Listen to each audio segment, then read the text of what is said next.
Olá, fiéis, graça e paz. Bom, pessoal, Josué Aleph. Vou fazer uma live aqui, um vídeo, né? Como eu havia falado no vídeo anterior, falei sobre música. Eu não tenho costume de fazer muito vídeo, né? Não tenho esse costume de fazer muito vídeo. Mas durante esses dias que estamos aí nessa pequena recessão, tenho surtido desejo no meu coração de fazer uma live, né? Deixa eu ajeitar aqui. E como eu tenho sou administrador de alguns grupos, e lá nós estamos falando sobre vários temas, né? E falamos sobre o tomar Santa Ceia, né? Quem é que pode tomar Santa Ceia? Quem é que é proibido de tomar Santa Ceia?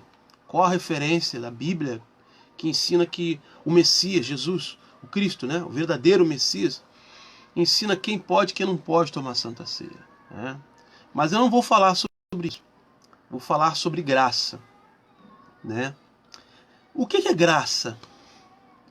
Graça é um favor não merecido. Ou seja, graça é um favor que é dado a quem não merece, ao desmerecido, né? Quando a gente entende o significado de graça, a gente tem uma definição, né, daquela pessoa que não merece ser agraciado. E eu parei no texto de Hebreus 4, versículo 16. Então vamos para a palavra de Deus? Hebreus 4, versículo 16. Né? Diz o seguinte: assim que nos aproximemos, confiantes do trono, a partir do qual Deus concede sua graça, para recebermos misericórdia e encontrarmos graça no momento de necessidade. Ora, aqui é um texto dito e ensinado pelo apóstolo Paulo, né, no livro de Hebreus 4, versículo 16. Eu estou falando sobre graça. Vou fazer um pequeno comentário a respeito de graça, do que vem a ser graça, né? Porque às vezes a gente tem algumas dúvidas. Que dúvidas são? A gente às vezes olha para a janela da nossa casa, né? Algumas pessoas, até mesmo alguns evangélicos, olham para a janela da sua casa e tem um costume de olhar muito para a vida das pessoas lá fora. Aí você pensa assim, poxa, mas fulano está prosperando, fulano está comprando carro novo, está trocando de carro. Poxa, fulano não é crente. Fulano não tem um bom emprego, não ganha um bom salário. Eu sou crente, sou dizimista, vou à igreja, sou muito bem casado, os meus filhos são da igreja, eu oferto periodicamente quando posso. Alguns praticam tzedakah, né? Como eu também pratico. E às vezes você fica se perguntando, meu Deus, por que isso está acontecendo na minha vida? Por que eu não consigo prosperar? Será que Deus não me ama mais? Será que tem alguma coisa errada na minha vida, que a minha vida não vai para frente, não anda? Quantas vezes milhões de pessoas, centenas, amigos, de evangélicos não se param para perguntar sobre isso? Eu tenho certeza que quem está aqui, quem está assistindo agora essa live, eu tenho certeza que você já cansou de se perguntar, Senhor, o que está acontecendo na minha vida? Por que nada disso acontece na minha vida? Eu olho para a vida do irmão na igreja, olho para a vida daquele vizinho meu, a vida dele anda, vai para frente, eu que dizimo, eu que oferto, nada acontece. Tem alguma coisa errada. Aí você começa a pensar que a doutrina, né, da religiosidade começa a te ensinar né, colocar coisas na sua cabeça dizendo que você está com demônio, dizendo que tem um espírito de uma entidade de tranca-rua trancando os seus caminhos, né? Porque essa é a primeira coisa que vão falar. A primeira análise que vão falar para você é essa, não é verdade? Quem nunca ouviu isso? Não é? Quem nunca ouviu isso? Quem nunca ouviu que porque a vida não anda, porque não vai para frente, existe uma entidade, um espírito maligno que está amarrando sua vida.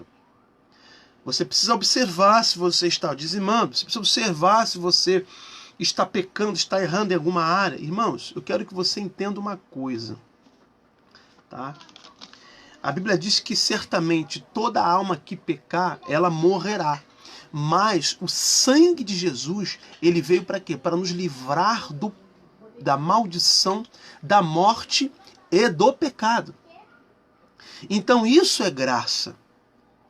O fato de muitas vezes você ainda não conseguiu, não significa que há a presença de algum demônio na vida. Às vezes você precisa aprender o que de fato vem a ser o verdadeiro segredo contido na palavra. Ou seja, você precisa entender o que o Messias ensinou através da sua palavra, a respeito do que significa graça. Sabe por quê, meu irmão? Porque o sol, ele nasce tanto para aquele vizinho que não é cristão, quanto para você. A mesma oportunidade, ela vem para aquele vizinho que não é evangélico, quanto para você. Veja bem, no livro de Gênesis, capítulo 6, versículo 28, diz o seguinte: Noé, porém, achou graça aos olhos do Senhor. E o que é graça? Graça, vou no mesmo merecido. E graça também é uma ação de observação em relação à personalidade de alguém. Exemplo, poxa, eu achei graça na vida do Joãozinho. Pô, o Joãozinho tem muita graça. Aí quando eu defino isso, eu consigo dizer que eu gostei das suas atitudes. As suas atitudes me agradaram. O seu jeito de relacionar-se com a coisa me agradou. Então, quando eu trago para a Bíblia, o texto está dizendo, Moisés, aqui escreveu o livro de Gênesis, ele está dizendo, Noé, porém, achou graça aos olhos do Senhor. Ou seja, houve atitudes na vida de Noé que agradaram a Deus. Você está entendendo? Então, existem atitudes que você faz que você agrada a Deus. Existem maneiras, ações que você pode fazer para agradar ao Senhor. Tem um texto que diz o seguinte: agrada-te do Senhor e Ele concederá o desejo do teu coração. Então, querido, a graça é um favor imerecido. A prosperidade, a graça, ela vai cair tanto na vida daquele que é ímpio, quanto na vida daquele que não é cristão. O religioso vai dizer o seguinte, que só porque você não é crente, o religioso vai dizer porque você dizima, porque você oferta, você tem que prosperar. E eu digo para você que não. Porque senão isso não seria graça. O religioso vai dizer que porque você pecou, porque você adulterou, porque você fornicou, porque você bebeu, porque você foi lá para a rua, dançou carnaval, dançou funk, dançou pagode, depois você veio para a igreja, ele vai dizer que a graça não vai estar sobre a sua vida. Ele vai te condenar, ele vai te julgar, ele vai te criticar. E eu vou dizendo para você que a graça também vai se manifestar na sua vida por conta disso. Porque senão, querido, a graça não seria graça.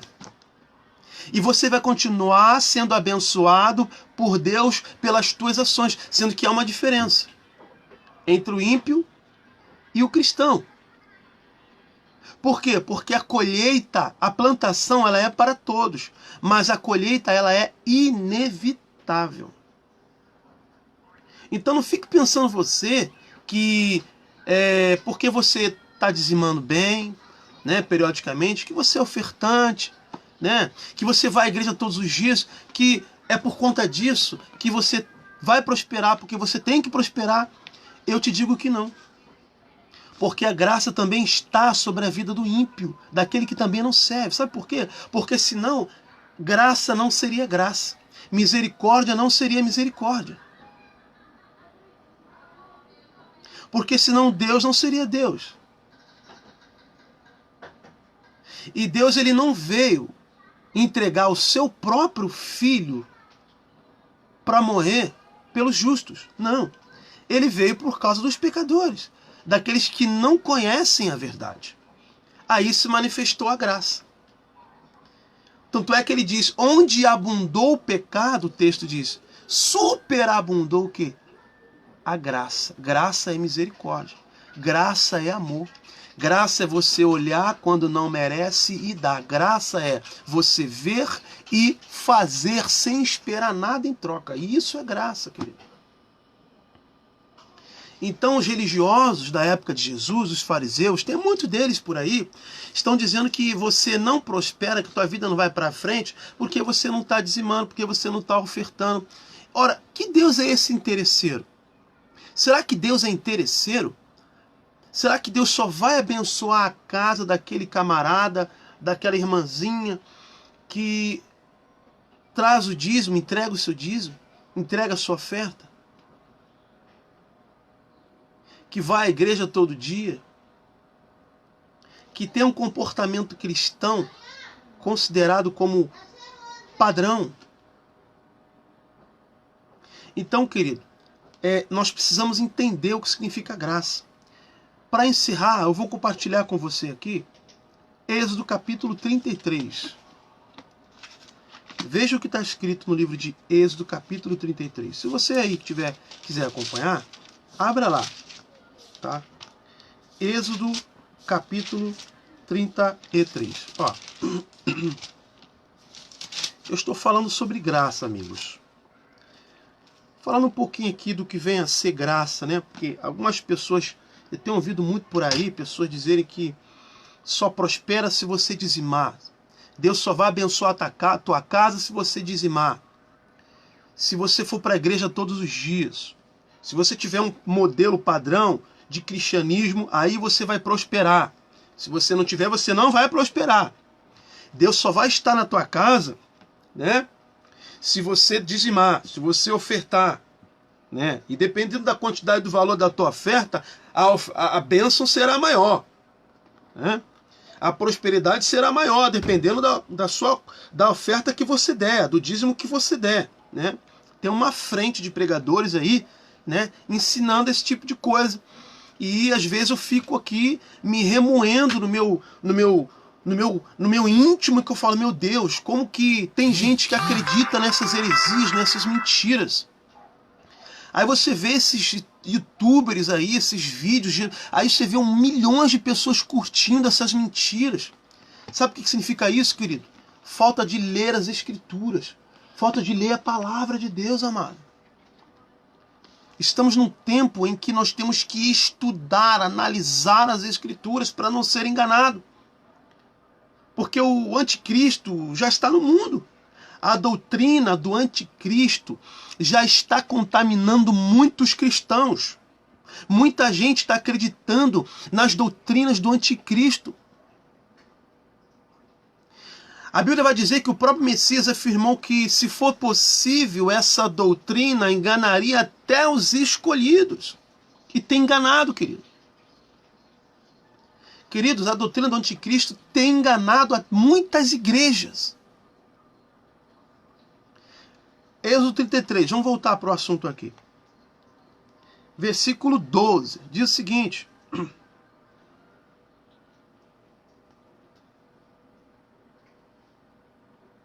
Deixa eu encontrar aqui, porque minha Bíblia, comprei uma Bíblia nova. Moisés disse a Adonai: vê, tu me disseste, faça essas pessoas se moverem. No entanto, tu não me fizeste saber a quem enviarás comigo. Mesmo assim tu disseste, eu o conheço pelo nome. E também você encontrou favor em meus olhos. Agora preste atenção, tá? nessa parte aqui, na parte B, que tem a ver com o que nós estamos falando. Diz o seguinte: para que eu te entenda e continue encontrando favor em teus olhos. Além disso, continua considerando esta nação teu povo. Veja bem, as atitudes de Moisés acharam graça de Deus. Ou seja, é como eu dizer aqui para você de forma livre: Deus achou graça nas atitudes de Moisés. Deus achou graça no caráter de Moisés. Havia algo em Moisés que chamou a atenção de Deus. Porque Deus ele podia ter escolhido qualquer pessoa. Ele podia ter escolhido Arão. Ele podia ter escolhido Miriam. Por que não? Ele também podia ter escolhido qualquer um em Israel ou no Egito. Mas alguma coisa havia no coração de Moisés que fez com que Deus olhasse para ele e falasse: Moisés, eu desci por causa das tuas orações. E por causa das tuas orações, eu, o Senhor, decidi livrar o meu povo das mãos dos egípcios. Agora, perdão, eu queria perguntar para você, querido, que está aí. Hoje, quais têm sido as atitudes cristãs que muitos de nós temos tido quando nós nos apresentamos diante do Senhor? Será que Deus ele tem podido falar isso, afirmar isso diante da sua santa congregação dos teus santos anjos? Será que o Espírito Santo, de fato, ele tem podido habitar no meio da nossa casa, no nosso ambiente, porque Deus encontrou algo no nosso coração? E todas as pessoas dos quais Deus toca, elas são marcadas. E essa marca é para a vida inteira. A exemplo, Jacó. Jacó, lá no vale de Jaboque, quando ele lutou com Deus, ele foi marcado e foi para a vida inteira. Todas as pessoas escolhidas por Deus, elas são marcadas. E isso tem a ver com graça, não tem a ver com quanto você ganha, não tem a ver com o cargo eclesiástico que você tem na sua igreja, não tem a ver com o tipo de voz que você tem quando você entoa aquela canção melódica maravilhosa. Isso também não tem a ver com a sua frequência na casa do Senhor, na igreja, no templo feito por mãos humanas. Isso também não tem a ver, tá, com o seu nome na mídia, também não tem a ver com a família do qual você vem. Porque Jesus não era nada. O Messias não era nada. A Bíblia vai dizer que ele não tinha aparência nem formosura, para que alguém olhasse para ele e visse um valor. Então, querido, graça é um favor não merecido. Ah, mas eu pequei. E agora? Deus não vai me perdoar. Eu afirmo, Deus já te perdoou. Só pelo fato de você, no teu coração, entender que você cometeu um pecado e se arrependeu, Deus já te perdoou. Agora é importante você confessar, para que a manifestação dessa graça ela seja evidenciada diante das testemunhas. E que testemunhas são essas? Que estão ao nosso redor. Você está entendendo? Quem está chegando agora aí, estou falando sobre graça, tá, irmãos?